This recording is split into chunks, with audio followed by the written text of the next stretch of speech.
waxgaradka magaalada Wajaale ee kala ah gudiyada culimada, gudiyada horumarinta, gudiyada ganacsatada, gudiyada imaamyada, masaajidada iyo dadweynaha aad u fara badan ayaa isku soo baxay barnaamijka magaalada Wajaale kuwaas oo isku soo baxay mudaharaad salmiya oo ay kaga soo horjeedaan dhulkii xabaalaha Wajaale oo ay sheegeen in maamulka degmada Wajaale ay ka iibiyeen ganacsatada reer Wajaale dadkani oo ayaa hadalkoogii waxay ku bilaabeen sida tan marka intii waxba wali lagu aasin ayaa godka xashiishka laga qoday ilaa maalintii ilaa maanta godka xashiishka waan isku haysanaa maamulka degmada xabaalaha laga raraan leenahay waana noqdad nagu ceeba dadweynaha reer Wajaale hadaan nahay in xashiishkii iyo meydkii meel la wada keeno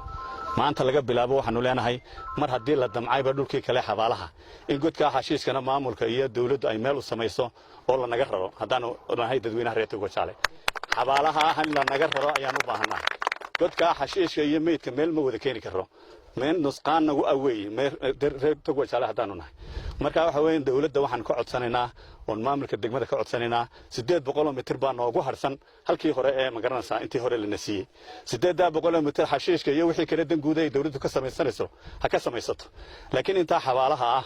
cid ka dhisatana uma ogolin cid wax ka qabsatana uma ogolin cid magaranaysa la siiyo ama laga iibino uma ogolin waxana soo baxaya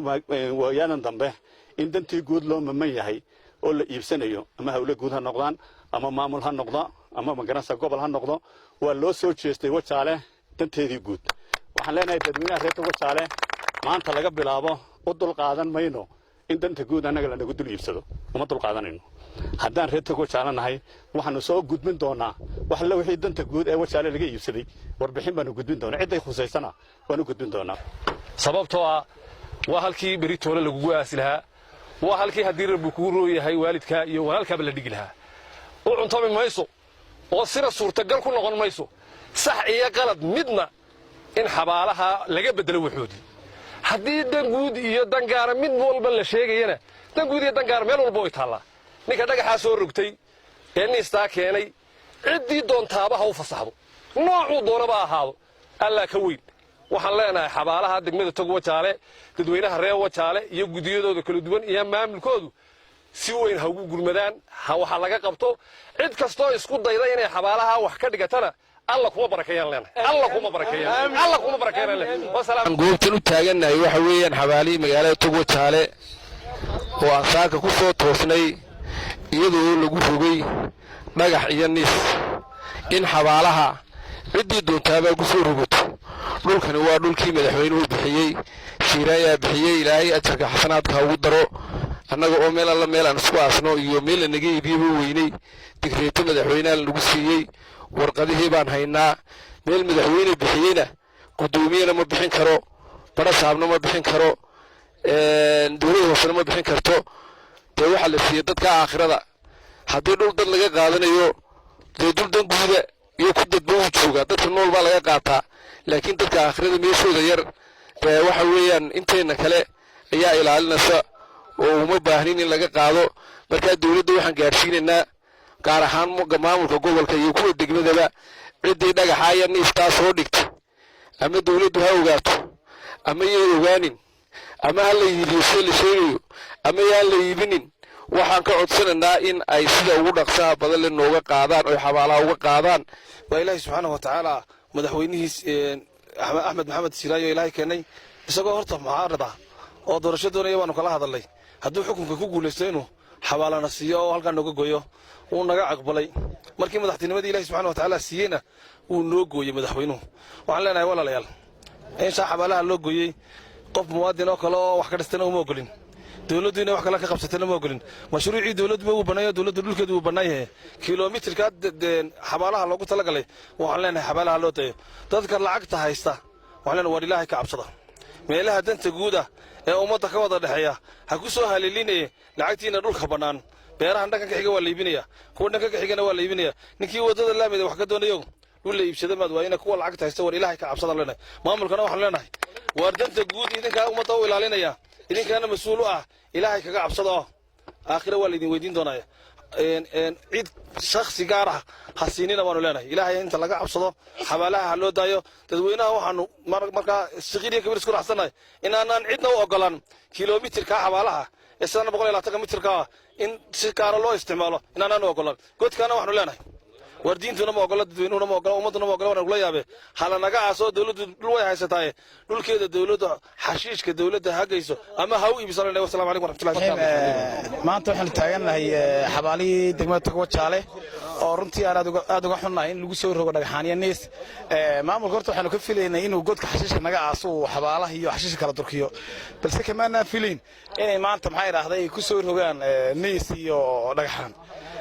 waniya waxaan ka codsanayaa cid kasta oo ganacsato halkaan gurka galayna war ilaahay meel dhaantay inaad hara ku siiyo meel kale oo iibsadooda helaysay meel kale raadso maamulkana waxaan u sheegayaa daniyo mashruuc wajiga u farabadan yahay intan waxa noogu deeqay madaxweynihii hore jamhuuriyadda Soomaaliland. Assalaamu calaykum. waxa horta halkan madaxweynaha madaxweynihii hore digtayta madaxweynaha lagu siiyay halkan madaxweynihii hore na siiyay waxa la noo siiyay xabaalo wax kale la nooma siinin god xashiishka la horta la noogu soo gabanaya dawladda dadweynuhu way joogan meesha la dadweynaha iyo shacabka iskale waana xabaalo xashiishkaas oo waliba la si degdeg ah isaga la nooga raran doonayna oo si degdeg ah la nooga qaado iibiye waxa se sheeganaa meeshani waa xabaalo dadka dhintay meeshii lagu aasay weeyaan waxaan dawladda u sheegaynaa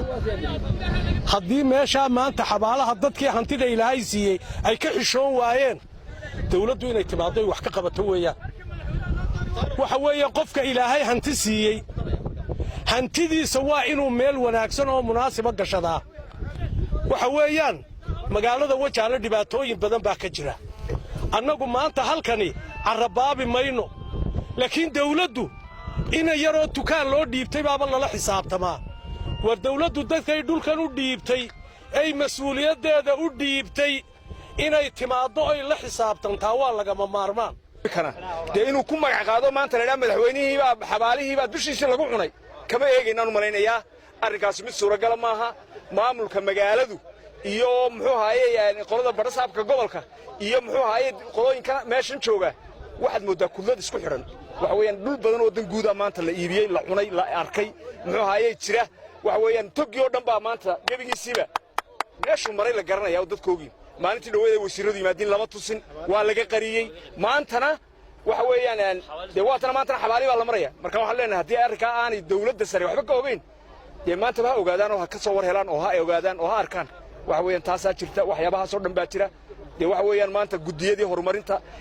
muxuu ahaayay magaalada horumarkeeda ka shaqeynaya wadooyinka dhisi jiray muxuu ahaayay masaajidkaad madaxweyne aragtay dhisay hawsha oo soo dhan qabtay waa joogan magaalada ciidina waxba kama weydiiso maanta magaaladii meel xun bay maraysaa loo soo gurmadaan leenahay haddii ay doonayso in shacabka iyo maamulku isqabsadaan that is another case in la isqabsado way imanaysaa marka halkii meydka lagu aasayo qof la siiyo